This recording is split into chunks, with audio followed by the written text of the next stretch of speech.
Hello guys, welcome back to my channel. 17వ శతాబ్దంలో భారతదేశం మీద మొఘల్ సామ్రాజ్య ప్రభావం ఎక్కువగా ఉండేది. దక్షిణ భారతంలో బహమనీ సుల్తానులు బీజాపూర్, గోల్కొండ రాజ్యాలు పరిపాలిస్తూ ఉన్నాయి.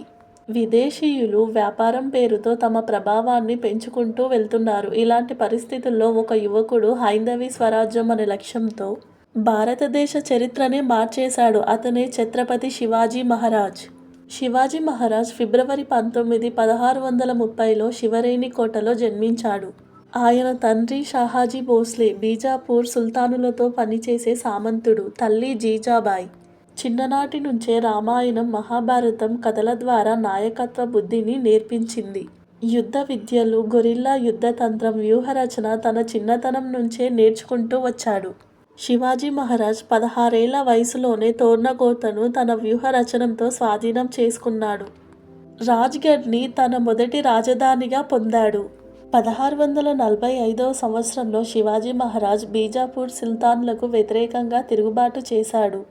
తొలిసారి మరాఠా సామ్రాజ్యానికి పునాది వేసి 1656 నాటికి పూనా, బీజాపూర్ పరిసర ప్రాంతాలను తన ఆధీనంలోకి తెచ్చుకున్నారు. ఇదే సమయంలో శత్రువులను మోసం చేసి జయించేందుకు వ్యూహాత్మక రచనలను రూపొందిస్తూ ఉన్నారు. అప్పుడే బీజాపూర్ సుల్తాన్ అఫ్జల్ ఖాన్ను శివాజీని చంపేందుకు పంపిస్తారు. అఫ్జల్ ఖాన్ శివాజీని మోసం చేసి హత్య చేయాలని అనుకుంటాడు. ఈ కుట్రను ముందుగానే పసిగట్టిన శివాజీ మహారాజ్ తన వద్ద ఉన్న 5 కత్తులతో అఫ్జల్ ఖాన్ని చంపివేస్తాడు. ఆ తరువాత ప్రతాప్గఢ్ యుద్ధంలో మరాఠా సేన ఘన విజయం సాధించింది. ఆ తర్వాత 1660లో ఔరంగజేబ్ షాయస్తా ఖాన్ను పూణేను ఆక్రమించేందుకు పంపించాడు. ఆ తర్వాత 1663వ సంవత్సరంలో రాత్రివేళ అతని గుడిసెలోకి వెళ్ళి అతని చేతిని కోసి వెళ్ళిపోతారు. 1664వ సంవత్సరంలో సూరత్ నగరాన్ని దోచి మొఘల్ సామ్రాజ్యానికి కదిలించలేని నష్టాన్ని కలిగిస్తారు. అక్కడ దొంగలించిన ధనాన్ని మొత్తాన్ని పేద ప్రజలకు పంచిపెడతారు. 1666వ సంవత్సరంలో ఔరంగజేబ్ శివాజీని ఆగ్రాకు పిలిపించి మోసం చేసి బంధిస్తాడు. అక్కడి నుంచి తప్పించుకునేందుకు శివాజీ మహారాజ్ ఒక గొప్ప వ్యూహాన్ని రచిస్తారు. తెలివిగా ముస్లిం సన్యాసిగా మారి ఆగ్రా నుంచి తప్పించుకుంటాడు. అక్కడి నుంచి తిరిగి వచ్చిన తర్వాత మరాఠా సామ్రాజ్యాన్ని మరింత బలపరుస్తాడు. ఆ తర్వాత 1670లో మళ్లీ సూరత్పై దాడి చేసి మొఘల్ సామ్రాజ్యానికి మరింత నష్టాన్ని కలిగిస్తాడు. శివాజీ మహారాజ్ అనేక కోటలను ఆక్రమించి తన సామ్రాజ్యాన్ని ఇంకా విస్తరిస్తూ పోతాడు. శివాజీ మహారాజ్ బీజాపూర్ సుల్తాన్లకు వ్యతిరేకంగా తిరుగుబాటు ప్రారంభించారు. ప్రజలకు స్వతంత్రం కల్పించే లక్ష్యాన్ని ఏర్పరచుకున్నారు.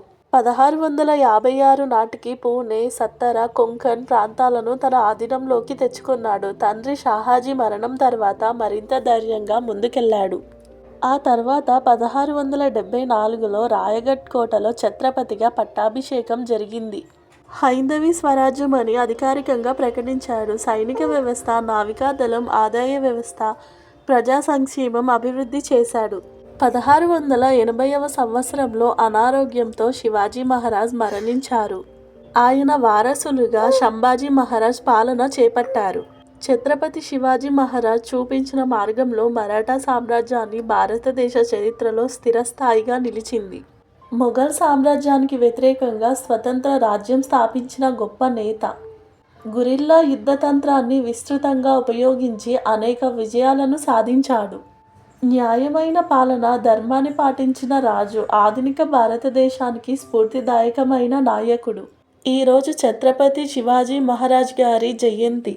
శివాజీ మహారాజ్పై మీకున్న అభిప్రాయాన్ని ఖచ్చితంగా కామెంట్ రూపంలో తెలియజేయండి. మీకు కనుక ఈ కంటెంట్ నచ్చినట్లయితే లైక్ చేసి, షేర్ చేసి మన ఛానల్ని సబ్స్క్రైబ్ చేసుకోండి.